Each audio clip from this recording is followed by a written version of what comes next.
that from the definition of a lawyer-client relationship, kahit walang kontrata, kahit walang payment of legal fees, the moment the client starts seeking advice and the lawyer starts giving advice, a client-attorney relationship is created.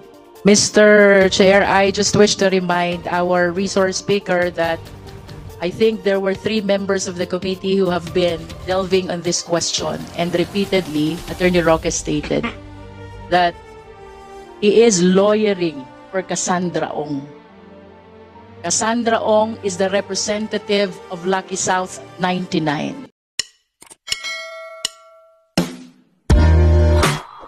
Kapatid, Yes, calling Mr. you Chair. kapatid, no? Yes, Because I think you know why. Di ba? Yes, my bishop. Yes po. Okay. Ngayon, therefore, your involvement with Pogo is not only being a lawyer of the corporation. Medyo malalim ang involvement mo sa Pogo. Am I right? Hindi po, kasi kasakusahan po yung aking involvement. Naubos po ang oras namin kasi pumasok kami, meron ng writ of execution. So talagang 2 weeks after that meeting po, talagang we had to pour in lots of hours dahil we had to stop the execution issued by the Regional Trial Court of Angeles City. Hindi rin po kayo investor sa Pogo. Hindi po. Alright. Now, after all this, lahat ng mga bagay na ito, will you still allow yourself to be used Well, by the Whirlwind Corporation after knowing this, after na iniimbestigahan po ng Senado ito, ng Kongreso ito, will you still allow yourself to be the lawyer or be used by this corporation? Mr. Chair, ang hinahawakan ko po mga kaso naman. And you can always say, because you are involved in Pogo, I'm withdrawing my being a lawyer to you. Well, Di ba? Do you have the right to do that? I'm not a lawyer, so I'd like to find out. sa mga papeles po, ang hinahawakan ko lang talaga yung issue po ng possession. So, wala pong kinalaman ng Pogo doon sa mga kasuhan namin. It's an ordinary ejectment case.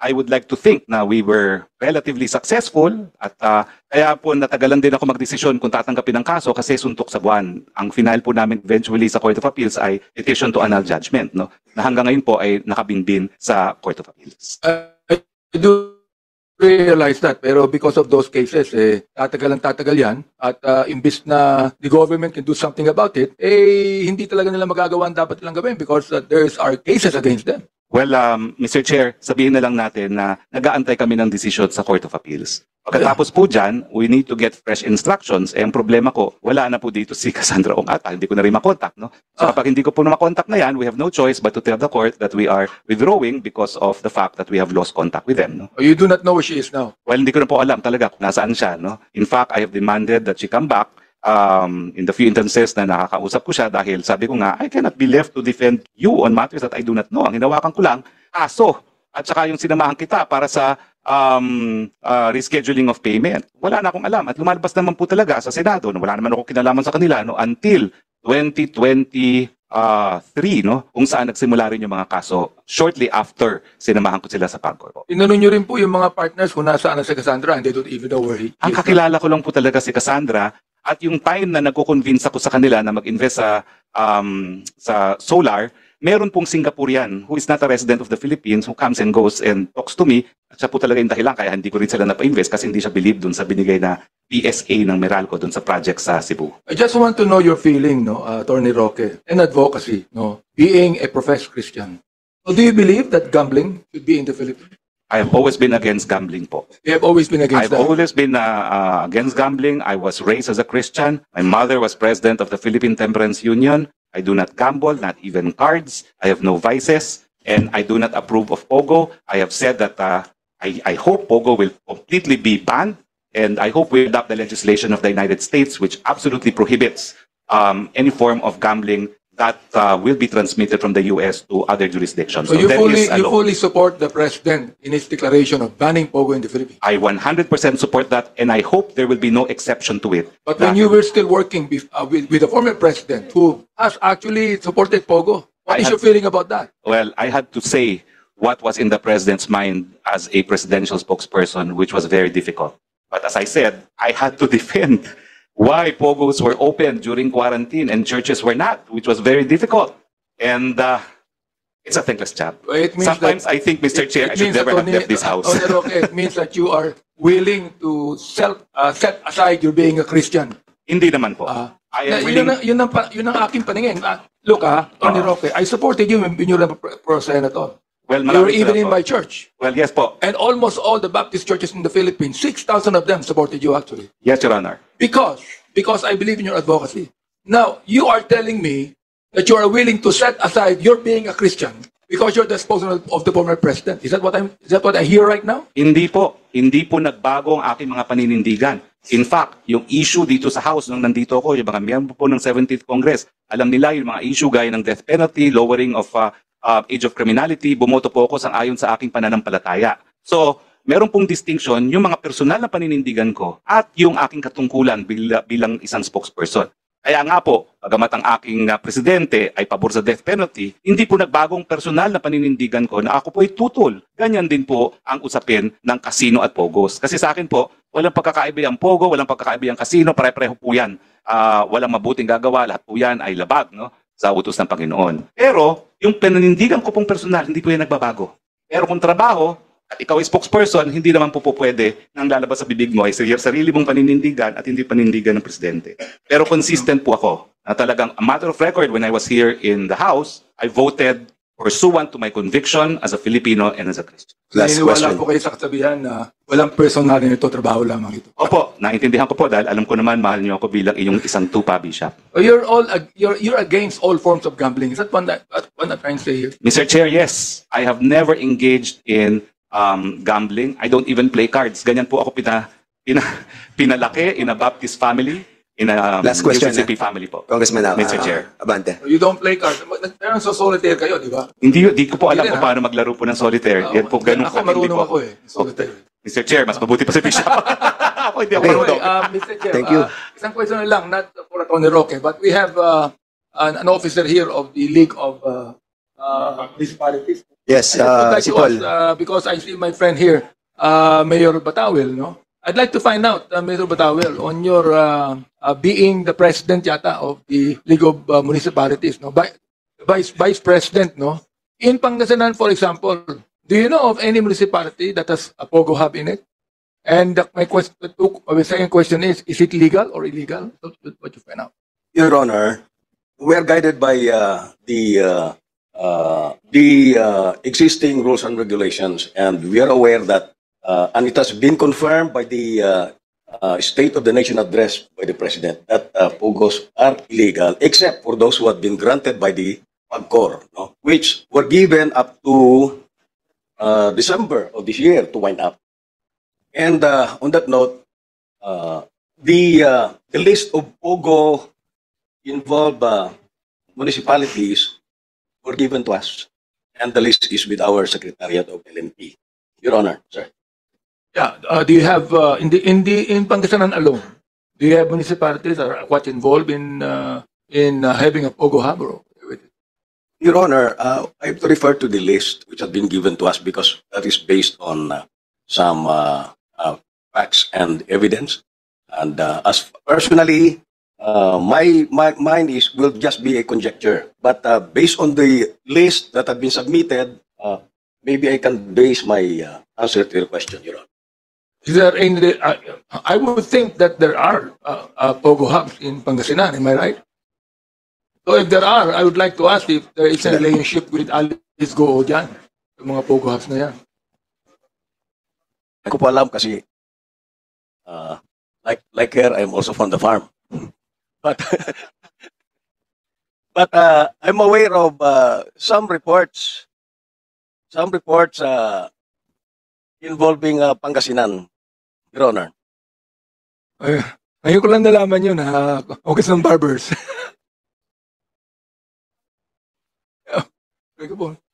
If I may, Oh, I was following your questioning, Congressman Abante. Perhaps we can ask Mayor Batawil if he knows if there is a mayor who is romantically involved with Mayor Alice Go from Pangasinan. that's a revelation to me, Congressman Barbers. I'd like to find out, is there Your Honor, hindi po ako yun. It had been said many times over that subject had been linked to a Pangasinan mayor. Pero hindi po ako yun, Your Honor. Okay, thank you so much. Thank you. So that will be the last. Thank Mr. you, Chair, thank you, Mr. Mr. Chair, even Wait, before, Wait. That will be the last question. You Yeah. want to interject Yeah, Mr. something? Chair, I'm just asking, wala na ngayon? Or meron before? Or Ewan ko. Mamaya na kayo mag-usap. Congresswoman Janet, why are you interested? Mr. Chair. Okay, we need some funny moments, but there's another interjection from Congressman Akop. Sir, you are recognized. I'll just follow up the question of the Honorable Abate. Of course, I think that will be a funny moment. Go ahead. Mayor Batawil. Yes, Your Honor. Yes. You're from Pangasinan, right? The mayor of Lingayen. Yes, Your Honor. Do you know the mayor of Sual, Pangasinan?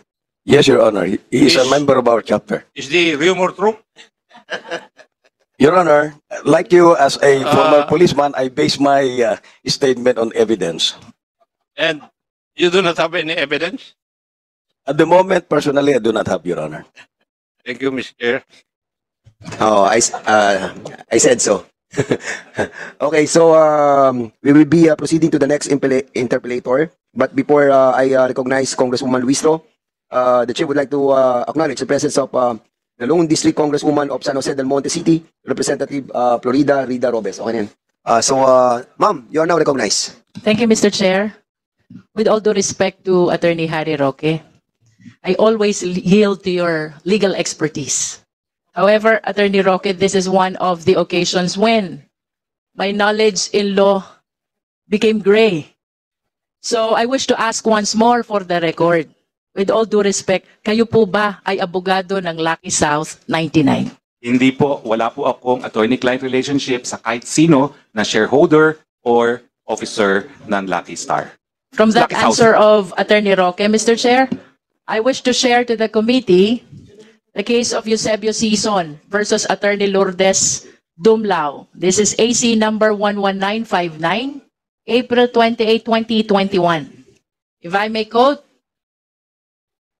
a lawyer-client relationship is established when lawyers consistently manifest to a person consulting them that they would provide legal representation or assistance, regardless of the close ties between the parties or the lack of written contract or the non-payment of legal fees. It is very clear, Mr. Chair, that from the definition of a lawyer-client relationship, kahit walang kontrata, kahit walang payment of legal fees, the moment the client starts seeking advice and the lawyer starts giving advice, a client-attorney relationship is created. Can we be enlightened on this, Mr. Chair, from Attorney Roque? Attorney Roque, you are now recognized. Mr. Chair, tama po yun. Ang problema, wala pong kahit anong konsulta na nangyari sa panig ko at sa kahit kanino sa panig po ng Lucky South. Kaya miski wala pong bayad, wala pong kontrata, wala rin po kaming komunikasyon. Dahil ang komunikasyon ko po, lahat po yan ay kay Ong lamang. I understand, Mr. Chair, that a statement of Attorney Roque, he was never consulted by Lucky South 99, but he has been repeating a while ago that Cassandra Leong is the representative of Lucky South 99. Is it not that the consultations made by Representative Ong with Attorney Roque, the consultations as well that was made by Lucky South 99 with Attorney Roque, Mr. Chair? Mr. Chair, gaya na aking sinabi po kanina, ang aking attorney-client relationship ay kay Cassandra Ong at kay Whirlwind. Dahil sila po ay umakto bilang ahente ng Lucky South, pero hindi ko po naging kliyente ang Lucky South. Para po siguro malinaw, it is an instance where both Whirlwind and Lucky South will benefit kung magtutuloy ang negosyo ng Lucky South. Kasi kung wala naman po Lucky South, useless yung pinatayong premises ng Whirlwind. At kung wala naman ang Whirlwind, wala ring uupahan ang Lucky South. Pero pagdating po sa attorney-client relationship, dapat meron man lang komunikasyon sa panig ng abogado at ng kliyente, whether or not there is a written agreement, whether or not there is bayad. Pero wala po talagang ganon dahil limited lang ako kay Ong. Mr. Chair, I just wish to remind our resource speaker that I think there were 3 members of the committee who have been delving on this question, and repeatedly, Attorney Roque stated that he is lawyering for Cassandra Ong. Cassandra Ong is the representative of Lucky South 99. And it is really hard to conceive how he can separate himself from Lucky South 99 if his client is representing no less than Lucky South 99. Lucky South is not a natural person. It is a juridical person. The only way to talk with a lawyer is through a representative, and that is Cassandra Ong. If I may add, Mr. Chair, under Section 3 of Canon 3, lawyer-client relationship. A lawyer-client relationship, yes, Attorney Roque is correct, the highest fiduciary character. As a trust relation, it is essential that the engagement is founded on the confidence reposed by the client on the lawyer. Therefore, a lawyer-client relationship shall arise when the client consciously, voluntarily, and in good faith vests a lawyer with a client's confidence for the purpose of rendering legal services, such as providing legal advice, representation, and the lawyer, whether expressly or impliedly, agrees to render such services. There are two elements, Mr. Chair. The first element is that the client solicits advice and service of the lawyer. And the second element, the lawyer renders service and advice to the client. I think in the given situation, both were fulfilled. There is Cassandra Ong, or there was Cassandra Ong, representing the juridical person, Lucky South 99, who solicited the advice, the service of Attorney Harry Roque.